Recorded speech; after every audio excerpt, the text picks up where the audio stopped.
হামজা চৌধুরীর আগমন বদলে যাওয়া বাংলাদেশ ফুটবলের উন্মাদনা আর পারফরমেন্স। সাম্প্রতিককালে ২০২৫ দেশের ফুটবলের সবচেয়ে আলোচিত বছর। জাতীয় আর বয়সভিত্তিক নারী দল প্রথমবার নাম লিখিয়েছে এশিয়ান কাপে। পেশাদার যুগে প্রথমবার প্রিমিয়ার লিগ চ্যাম্পিয়ন হয়েছে মোহামেডান। এক নজরে দেখে নেব ২০২৫ সালে কেমন ছিল দেশের ফুটবল। আরএফএল গিজার মানে চটজলদি পানি গরম, বিদ্যুৎ বিল 20% কম। আরএফএল গিজার, উষ্ণ পানির পরশ। বছর জুড়ে দেশের ক্রীড়াঙ্গনে ফুটবল সবচেয়ে আলোচিত।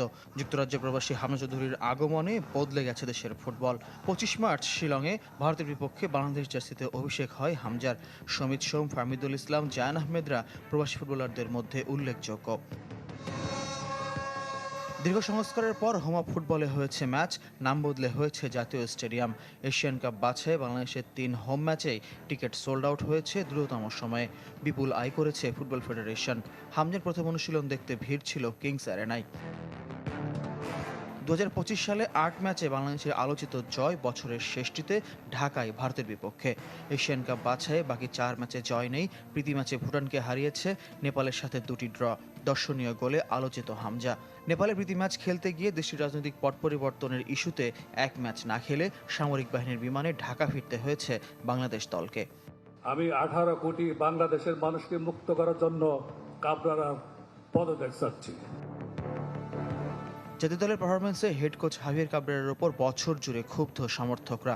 বাফুফের নির্বাহী সদস্য সাখাওয়াত হোসেন ভূঁইয়া নিজেও হেড কোচের পদত্যাগ দাবি করেন, কিন্তু কাবরেরা দায়িত্বে বহাল আর সাখাওয়াত হোসেন বাদ পড়েছেন জাতীয় দল ব্যবস্থাপনা কমিটি থেকে। ২০২৫ সালে পরবর্তী বছরের এশিয়ান কাপে অংশগ্রহণ নিশ্চিত করেছে বাংলাদেশ নারী ফুটবল দল। র্যাঙ্কিংয়ে ২৪ ধাপ উন্নতি করে উঠে যায় ১০৪ নম্বরে। অনূর্ধ্ব-২০ দলও পেয়েছে বয়সভিত্তিক এশিয়ান কাপের টিকিট। ঢাকায় অনূর্ধ্ব-২০ সাফেও চ্যাম্পিয়ন বাংলাদেশ নারীরা। পুরুষ কিংবা নারী বয়সভিত্তিকে শিরোপা এই একটি। দেশের মানুষ যেভাবে মেয়েদেরকে। সাবিনা খাতুন সহ ১৮ নারী ফুটবলার হঠাৎ বিদ্রোহ করে হেড কোচ পিটার বাটলারের অধীনে আর অনুশীলন না করার ঘোষণা দেন। যদিও পরবর্তীতে পরিস্থিতি বদলে যায়। এখন মাসুরা সাবিনারা জাতীয় ফুটবল দলের বাইরে, জায়গা হয়েছে ফুটসাল দলে। ফুটসালে বেশ মনোযোগী হয়েছে বাংলাদেশ। এশিয়ান কাপ বাছাইয়ে অংশ নিয়েছে। নতুন বছরের প্রথম সাফ আসরের অংশ নেওয়ার লক্ষ্যে বছরের শেষে নিরবচ্ছিন্ন অনুশীলন অব্যাহত পুরুষ ও নারী দলের।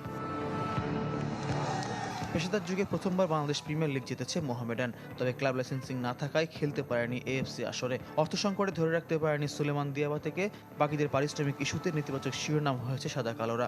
পারিশ্রমিক ইস্যুতেই বসুন্ধরা কিংস, মোহামেডান, আবাহনী, ফকিরেরপুলকে পড়তে হয়েছে ফিফার দলবদল নিষেধাজ্ঞায়।